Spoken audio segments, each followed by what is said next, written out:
Daily. Taste the Daily.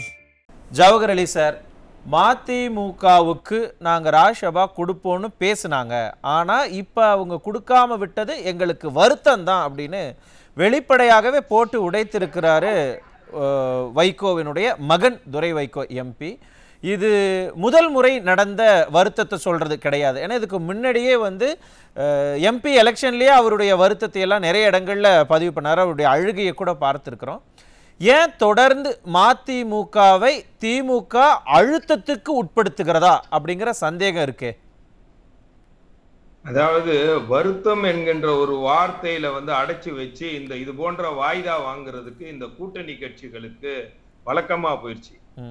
ஏன்னா அவர்களுக்கு கூட்டணி கட்சிகளே திமுக எப்பயுமே அடிமைகளாகத்தான் பார்க்கிறாங்க. அந்த அடிப்படையில் தான் கூட்டணி கட்சிகளும் இன்றைக்கு செயல்படுகிறாங்க.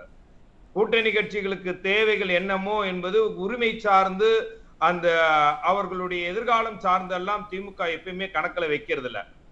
அவர்களுக்கு தேவையான சில சில்லறைகளை தூவி விட்டால் போதும் என்ற அடிப்படையில் இன்றைக்கு கூட்டணி கட்சிகளை இன்றைக்கு திமுக கொண்டுட்டு போறாங்களே தவிர அவர்களுக்கான உரிமை கட்சியை வளர்க்கணும் என்ற எண்ணம் என்றைக்கும் திமுக இல்ல. அதாவது துரோகம் செய்வதற்கு திமுக துரோகம் செய்யறது மக்களுக்கு மட்டுமல்ல, கூட்டணி கட்சிகளுக்கும் துரோகம் செய்வது இது புதிதும் அல்ல, இது வாடிக்கையான ஒன்றுதான். என்ன சார் அப்படி துரோகம் பண்ணிட்டாங்க கூட்டணி கட்சிக்கு, சொல்லுங்க பாப்போம். எத்தனையோ கட்சிகள் அதுக்கு ஒரு நீண்ட வரலாறுகள் இருக்குது. அவர்கள் ஏன் துரோகம் செய்த வரலாறுகள் என்ற இடத்துல கம்யூனிஸ்டுகளுக்கு துரோகம் செய்திருக்கிறார்கள், மதிமுகவுக்கு துரோகம் செய்திருக்கிறார்கள், ஏன் காங்கிரசுக்கு மிகப்பெரிய துரோகம் எல்லாம் செய்திருக்கிறார்கள். ஆனா நீங்க சொன்ன மாதிரி பழைய பகையை தீர்க்கிறதுக்காக இவர் இன்றைக்கு ஒரு நிலைப்பாடு எடுத்திருக்கதா நீங்க கேட்டிருக்கீங்க. அது ஒரு சரியான நிலைப்பாடா கூட நம்ம பார்க்கலாம். ஆனா தேர்தல் சமயத்துல மட்டும் மக்கள் கிட்ட இருந்து ஓட்டு வாங்குறதுக்காண்டி கூட்டணி கட்சிகளை ஒன்னா இருக்கிறத மாதிரி காட்டுறது திமுக ஸ்டாலினா இருக்கட்டும், அவர் தந்தை கருணாநிதியாக இருக்கட்டும், அவர்களுக்கு வழக்கமான பாணியை கையாளுவாங்க.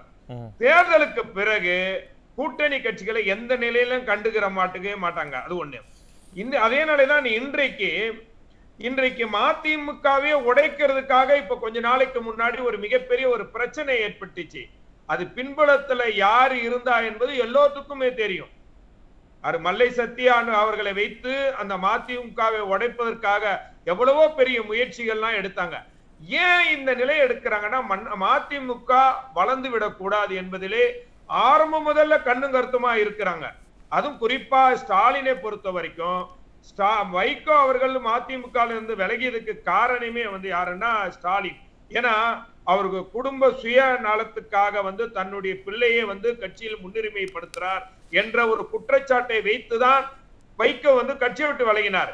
அதற்கு பிறகு அவர் பேசிய பேச்சுக்கள் எடுத்தா நீங்கள் வைகோ முன்னாடி பேசிய பேச்சுக்கள் என்ன, ஸ்டாலின் அவர்கள் ஒரு ஒன்றிய செயலாளர் கூட ஒரு கவுன்சிலர் கூட தகுதி இல்லாத உள்ளவர் அப்படின்னு சொன்னாங்க. கருணாநிதி அவர் பேசினதெல்லாம் இன்றைக்கும் மறக்க முடியாது. தமிழகத்தினுடைய துரோகி, தமிழகத்தை காட்டி கொடுத்தவர் என்றெல்லாம் ஒரு மோசமான வார்த்தைகளை எல்லாம் பயன்படுத்தி விமர்சனம் செய்தவர். அதற்கெல்லாம் சரியான நேரத்தை பார்த்துக்கிட்டு இருந்தாங்கன்னு தான் நம்ம அந்த நேரத்தை இவர் பயன்படுத்துகிறார். அதே சமயம் ஆனா ஜவஹர் அலி சார், நீங்க சொல்றது எப்படின்னா பழைய பகை மு.க. ஸ்டாலினால தான் அவர் வெளியில போனாரு, கட்சி ஆரம்பிச்சாரு, அது எல்லாமே நீங்க தொடர்பு படுத்தி சொல்றீங்க, அதெல்லாம் சரிதான். ஆனா பழைய பகைய ஒரு இவ்வளவு காலமாக வைத்துக்கொண்டு நேரம் பார்த்து காத்திருக்கிறாருன்னு சொல்றது, இதுக்கு முன்னாடி அவருக்கு தானே ராஜ்யசபா எம்பி கொடுத்த ஒரு 6 ஆண்டு காலம் ராஜ்யசபா எம்பியாகத்தானே இருந்திருக்கிறாரு வைகோ அவர்கள். திமுகவை பொறுத்த வரைக்கும் நீங்க சொல்லுவாரு எப்பயுமே ஸ்டாலின் அவர்கள் திமுக கூட்டணி பலமா இருக்குது. திமுக கூட்டணி பலமா இருக்குது. ஆனா திமுக மக்களிடம் செல்வாக்கு பெற்று பலமா இருக்கிறதுன்னு என்னைக்காவது ஸ்டாலின் சொல்லியிருக்காரா? சொல்ல மாட்டாரு. ஆனால் அந்த கூட்டணி கட்சிகளை ஒரு 16 கட்சிகளை கூட்டணி வச்சுக்கொண்டு அதன் மூலமாக வெற்றி பெறலாம் என்ற நிலைப்பாட்டில் தான் திமுகவுடைய செயல்பாடுகள். அப்ப 2021 எலெக்ஷனுக்காகத்தான் 6 ஆண்டுக்கு முன்னாடி இவருக்கு எம்பியை கொடுத்தாங்க. இப்ப அதெல்லாம் முடிஞ்சு போச்சு. இப்ப மதிமுக இல்லன்றதால அவங்களுக்கு மறுக்கிறாங்கன்னு சொல்ல வரீங்களா? நான் அப்படி புரிஞ்சுக்குவாத 2024 தேர்தல்ல எப்படியாவது வெற்றி பெறணும் அப்படிங்கிற ஒரு நிலைப்பாட்டு தான் மதிமுகவுக்கு கம்யூனிஸ்டுகளுக்கு எல்லாம் சீட்டு கொடுத்தாங்க. நீங்க தேர்தல் வர சமயத்துல மட்டுமே இவங்களை பார்ப்பாங்க சார். ராஜ்யசபா தேர்தல் என்பது அது வந்து வேற நிலைப்பாட்டு. மக்கள் ஓட்டு போடக்கூடிய தேர்தலையும் எம்எல்ஏக்கள் ஓட்டு போடக்கூடிய தேர்தலையும் வேறு மாதிரியா பார்ப்பாங்க. கம்யூனிஸ்டுகளுக்கு கொடுத்திருக்காங்களா, காங்கிரசுக்கு கொடுத்திருக்காங்களா? அப்ப அவங்க கூட்டணி கட்சிகளை எந்த அளவுக்கு மதிக்கிறாங்க? இப்போ அனைத்து இந்திய அண்ணா திராவிட முன்னேற்ற கழகம் கடந்த காலங்கள்ல கூட்டணி கட்சிகளுக்கு சீட்டு கொடுத்திருக்கும். ஆனால் இவர்கள் எந்த கூட்டணி கட்சிகள், ஏன் பெரிய கட்சியா இருக்கக்கூடிய காங்கிரஸ் கூட ராஜ்யசபா சீட்டு கொடுத்ததில்ல, கம்யூனிஸ்டுகளுக்கு கொடுத்ததில்ல, முஸ்லீம் லீக்குகளுக்கு கொடுத்ததில்லை இவர்கள். அதனால ஆனா ஒன்னே ஒண்ணு சார், இவர்களை பொறுத்த வரைக்கும், கூட்டணி கட்சிகளை பொறுத்த வரைக்கும் அவர்களுடைய திமுகவினுடைய அருவருடிகளாக இருக்கிறாங்க. நீங்கள் முஸ்லீம் லீக்கை எடுத்துக்கொண்டால் தமிழகத்திலே இருக்கக்கூடிய முஸ்லிம்களுடைய பிரச்சனைகளை எதுவுமே பேசுறதுல, குறிப்பாக அனகாபுத்தூரிலே முஸ்லிம்கள் பள்ளிவாசல்கள் முஸ்லிம் பகுதிகள் எல்லாம் இடிக்கப்பட்டது. அதற்கெல்லாம் இன்றைக்கு வாய்மொழி மௌனிகளாக இருக்கிறார்கள் என்றால் அவர்களுக்கு கொடுக்க வேண்டியதை கொடுத்து அடிமைகளை வைத்து விட்டார். அவர்களுக்கு கேள்வி கேட்டால், அவர்கள் பேசினால் அவர்களை கூட்டணி விலக்குவது மட்டுமல்ல, அவர்கள் வேறு நிலைப்பாட்டில் அவர்கள் குற்றச்சாட்டை சொல்லி அவர்களை அவமானப்படுத்துவதில் இவர்கள் திமுக கைந்தேர்ந்தவர்கள். புரியுது ஜவஹர் அலி சார். இப்ப இந்த மதிமுக விவகாரத்தை பொறுத்த வரைக்கும் தேர்தல்னு வரும்பொழுது அது வந்து பேச்சுவார்த்தை, அதுக்கப்புறம் அக்ரிமெண்ட் இதெல்லாம் தானே இருக்கும். அதற்காகத்தானே போன தேர்தலில் உங்களுக்கு ராஜ்யசபா கொடுத்துட்டோம். அதே மாதிரி இந்த தேர்தலில் மக்கள் நீதி மையத்துக்கு ஆஸ் பர் அக்ரிமெண்ட் நாங்கள் கொடுத்துருக்கோம் அப்படின்னு அவங்க வாதத்தை வைப்பாங்க. நீங்க அவர் துரை வைகோ என்ன சொன்னார்? எங்களுக்கு ஒரு தொகுதி ராஜ்யசபா தொகுதி கொடுக்கறதாக சொன்னார் அப்படின்னு சொல்றாங்க. அதை விட ரொம்ப முக்கியமானது சார், நீங்க வந்து உங்க கூட்டணி கட்சிகளே ஒரு மதிமுக அங்கம் வகிக்குது. அந்த கூட்டணி கட்சி தலைவராக இருக்கக்கூடிய வைகோ ஒன்று மிகச்சிறந்த பேச்சாளர், மிகச்சிறந்த நாடாளுமன்றவாதி. அவரை எல்லாம் நீங்க வந்து தேர்ந்தெடுத்து அனுப்பி நாடாளுமன்றத்திலே தமிழகத்தினுடைய குரலை ஒலிக்க வைக்க வேண்டிய கடமை உங்களுக்கு, நீங்கள் திராவிடம் பேசக்கூடிய கட்சிகளுக்கு உங்களுக்கு இருக்கா இல்லையா? ஆனா இப்பதான் சார் எனக்கு இல்ல, நீங்க இப்பதான் சரியான புள்ளியை எட்டி இருக்கிறீங்க. இங்கதான் எனக்கு ஒரு சந்தேகம். ஒருவேளை சில நாட்களுக்கு முன்னதாக நாடாளுமன்றத்துக்கு வெளியில அவங்க எல்லாரும் திமுக மற்றும் இந்தியா கூட்டணி கட்சியை சேர்ந்தவங்க எல்லாம் போராட்டம் பண்ணாங்க. அப்ப வைகோ ஒரு முழக்கத்தை வைக்கிறாரு, மன்னிப்பு கேள் மன்னிப்பு கேள், கனிமொழியிடம் மன்னிப்பு கேள் அப்படின்னு சொல்லி ஒரு முழக்கத்தை வைக்கிறாரு. அதுக்கு கனிமொழி சிரிக்க கூட செஞ்சாங்க. அந்த முழக்கம் தான் இப்ப இவருடைய இந்த எம்பி பதவியை பறிக்கிறதுக்கு காரணமாயிருச்சோ? எங்க கனிமொழிக்கு அடுத்தடுத்து சப்போர்ட்டுகள் வந்துரும் அப்படிங்கிறதுக்காக எம்பி பதவியெல்லாம் இவருக்கு ஒண்ணு கொடுக்க வேணாம் அப்படிங்கிற முடிவுக்கு திமுக வந்துருச்சோங்கிற சந்தேகமும் இருக்கே. நீங்க சரியான புள்ளியை தொற்றிருக்கேன்னு தான் நான் பாக்குறேன். சரியான புள்ளி, இதுவும் ஒரு சரியான புள்ளி. இது கூட காரணமாக நிச்சயமாக இருப்பதற்கு வாய்ப்புகள் இருக்கிறது. ஏன்னா அந்த கனிமொழி அம்மையார் வந்து வெட்கப்பட்டு சிரிக்கக்கூடிய நிலைமையே வைக்க வந்து உருவாக்கி விட்டார் என்பது உண்மை.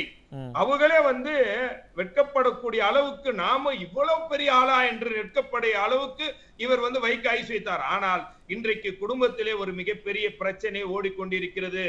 கனிமொழியா உதயநிதியா என்ற நிலைப்பாடும் அங்க இருக்கிறது.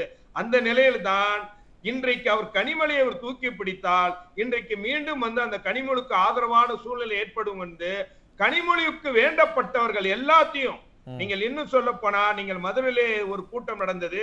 அந்த கூட்டத்திலே கனிமொழிக்கு ஆதரவானவர்களே எல்லாம் நீங்க அழைக்கல, அவர்களுக்கு அனுமதி கொடுக்கல என்று 2 நாளைக்கு முன்னாடி ஒரு செய்தி வந்தது.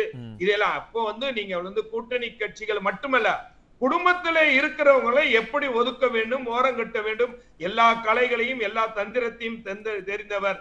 இது துரோகம், துரோகத்தினுடைய மொத்த வெளிப்பாடாக திமுக என்றைக்குமே இருந்துகிட்டு இருக்கு.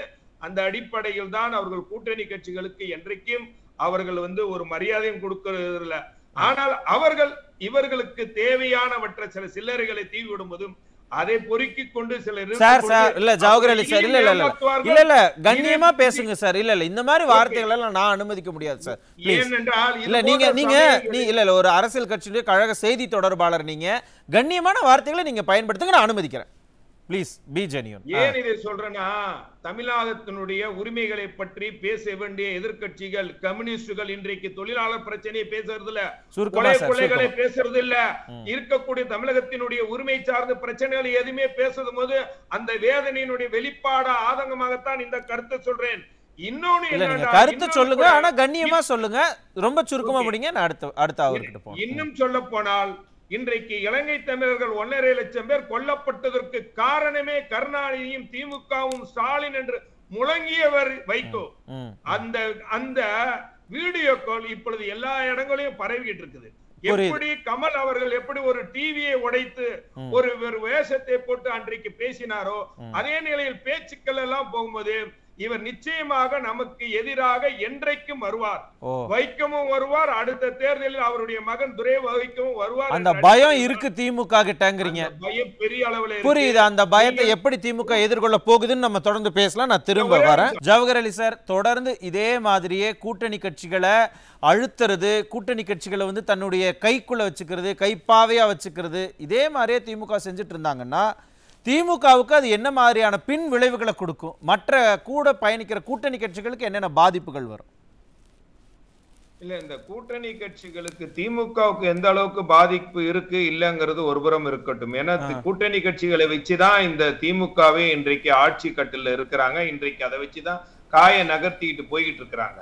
ஆனால் கூட்டணி கட்சிகளாக இருக்கக்கூடியவர்களுக்கு மதிமுகவாக இருக்கட்டும், கம்யூனிஸ்டுகளாக இருக்கட்டும், இஸ்லாமிய இயக்கங்களாக இருக்கட்டும், இவர்கள் எல்லாம் மக்கள் பிரச்சனையை பேசாம இன்றைக்கு மக்கள் மன்றத்துல வந்து கேவலப்பட்டிருக்கிறாங்க. உண்மையிலேயே சொல்ற ரொம்ப கேவலப்பட்டிருக்காங்க.